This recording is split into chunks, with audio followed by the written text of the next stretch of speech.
कष्टाला पर्याय नाही. कष्टासोबतच तुमचं नशिबाची साथ असेल तर काहीही मिळवू शकता. पण कधी कधी कसं होतं, कितीही कष्ट केलं तर पैसा येत नाही, आला तर घरामध्ये टिकत नाही. म्हणून त्याच्यासोबत तुम्हाला अध्यात्माची साथ हवी. म्हणून माता लक्ष्मीला प्रसन्न करून घेण्यासाठी देवघरात या वस्तू ठेवा. पहिले म्हणजे श्रीयंत्र.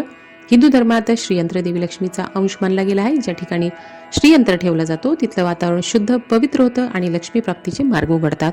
दुसरं म्हणजे दक्षिणावर्ती शंख. देवघरात शंख ठेवल्याने पैसा घरात येण्याचे मार्ग उघडतात. तिसरं गुलाबाचं अत्तर. शुक्रवारी माता लक्ष्मीला गुलाबाचं अत्तर लावावं.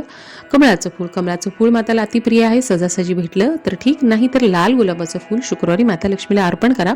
पाचवं म्हणजे तुपाचा दिवा. रोज शक्य नसेल तर शुक्रवारी आवर्जून लक्ष्मीपुढे तुपाचा दिवा लावा. याने आरोग्य वृद्धी होते आणि घरात धनधान्य समृद्धी वाढते. याच सोबत शुक्रवारी महालक्ष्मी अष्टक आणि श्री सुक्तमचे पठण करा. अगदी साधा सोपा उपायाने माता लक्ष्मीला आपल्या घरात टिकून राहण्यासाठी प्रार्थना करा. आणि व्हिडिओतली माहिती आवडली तर सबस्क्राईब करा.